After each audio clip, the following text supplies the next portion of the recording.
sports, but introduces philanthropy and civil service to the players, which provides them with a full educational experience. Mr. Simon is also a very valued member of our math faculty. Help me welcome Mr. John Simon.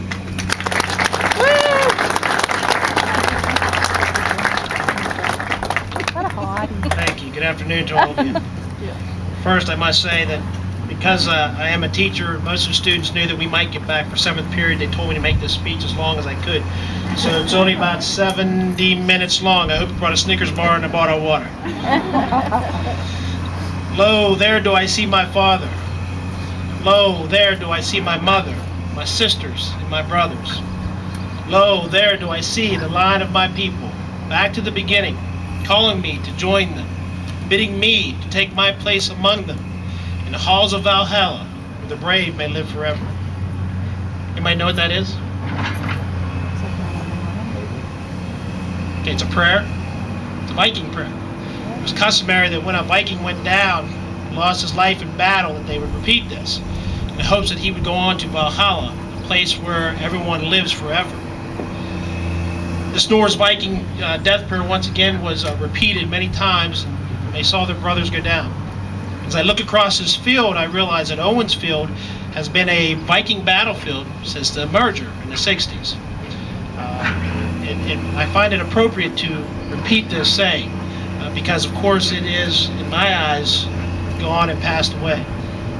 Now, we've got to realize, as I speak here and I talk to you, I think about my grandfather. He played here in the late 20s. Of course, then they were known as the Apollo Tigers. So he wasn't a Viking. But since that time, once again, it has become the Viking battlefield. I find it appropriate once again to repeat that. Now, realize here that this was more than just a football field.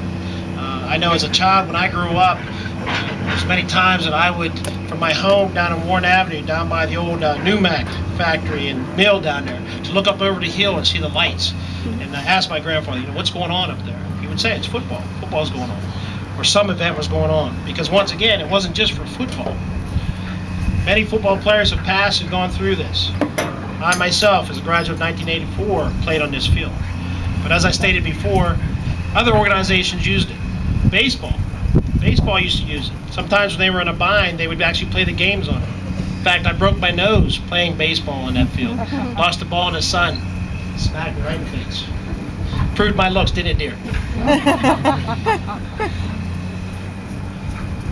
Now, realize too, that for me, in my eyes, this field was the central hub of it.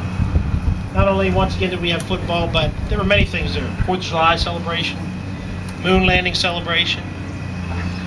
Those of you who remember the legendary Legionnettes, anybody remember them? Okay. They were a marching band in Rifle Guard organization, and they were good.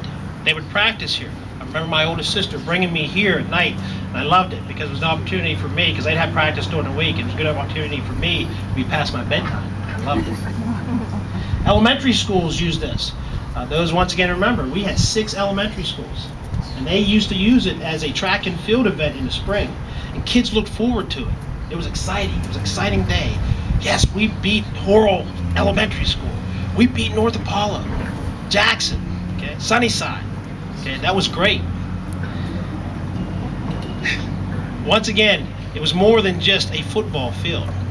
In my eyes, once again, it was a central hubbub where people came together.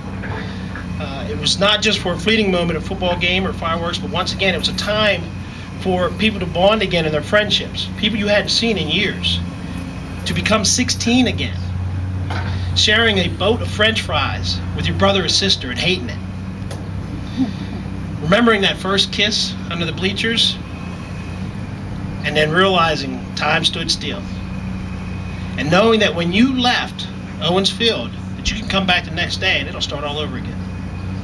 Those are the things I remember. And those are the things I want people to realize, that it's not just for football. That's why I find it appropriate to give it a Viking send-off.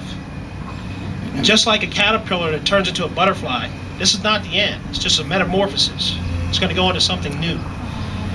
So definitely it is an end of an era and a new beginning. But still, the same place where people can come together, start new memories, and bond as one. I'd like to take this opportunity to thank all those people who helped to get this going. Boosters Club, especially Stadium Boosters, I want to thank, because I think sometimes we forget what's going on. We get in our busy lives.